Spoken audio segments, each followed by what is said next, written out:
In December's AILA Interview of the Month, AILA member Adam Rosser recounts his first-hand experience helping Syrian refugees as they landed in Greece.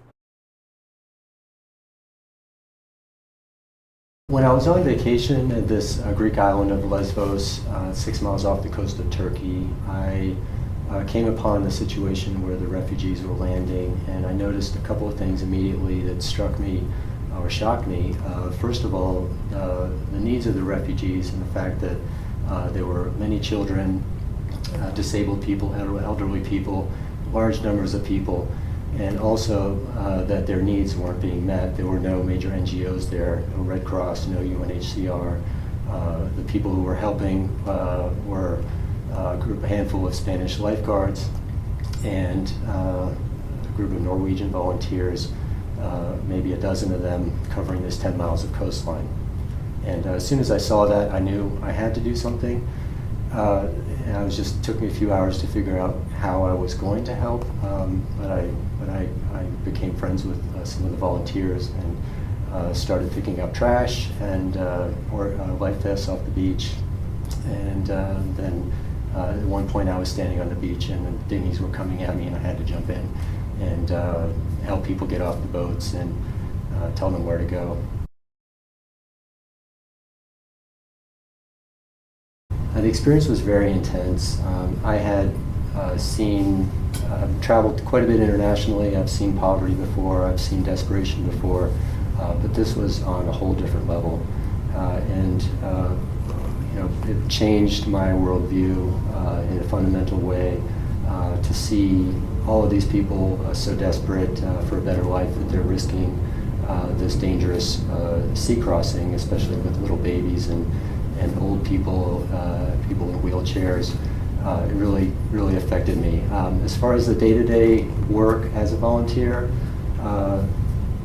the experience was actually quite, it was almost enjoyable in a way. I mean, I was helping people, but I was assigned to a team. We were in a car. We'd have either a doctor, nurse, or medic on our team.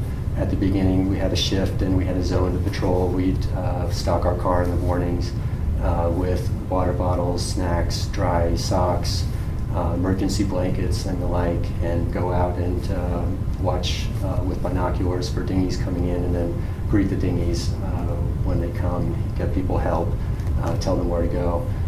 It was actually there were periods where it's quite quiet, maybe 6 to 8 hours of nothing happening, and then all of a sudden there's 20 boats of refugees coming directly at you.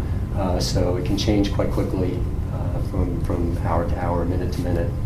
So after the first experience, when I was on vacation, I only had a few days at that point to help out, and I had to come home. Didn't think about extending my trip.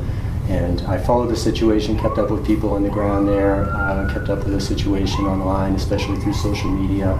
And on October 28th, there was a very tragic situation that happened. There was a large boat that sank with 300 people on board. Many children, and about 75 were lost. They still don't know exactly how many are missing. At least 30 missing, and a lot of the bodies are unidentified. So it was a very terrible situation. When that happened, I decided that I needed to go back a second time, something I've been thinking about, but that's what pushed me to go back. My next experience was quite a bit different because when I returned in mid-November, there were many more doctors and nurses and volunteers. So I did get to see that it was a much more organized response. The camps were better staffed. There were a lot more resources there to help the refugees.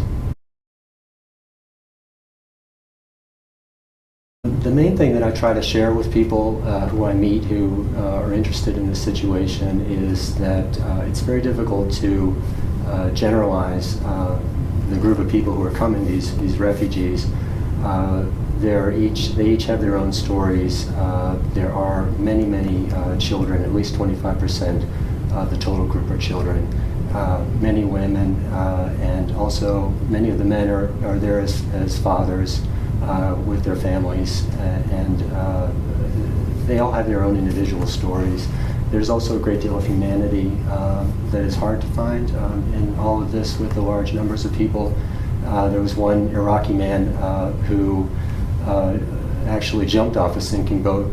He declared that he was alone. His wife and children had been killed by rockets, and he jumped off a boat so that he could help the others in the boat survive.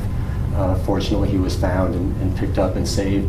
And all the other people that were on the boat who never really knew him before came up and they were hugging and kissing this man because they felt he'd saved his life. And so there's stories like this and many, many others that really express the individual humanity that all of these people have and that they need to be treated individually.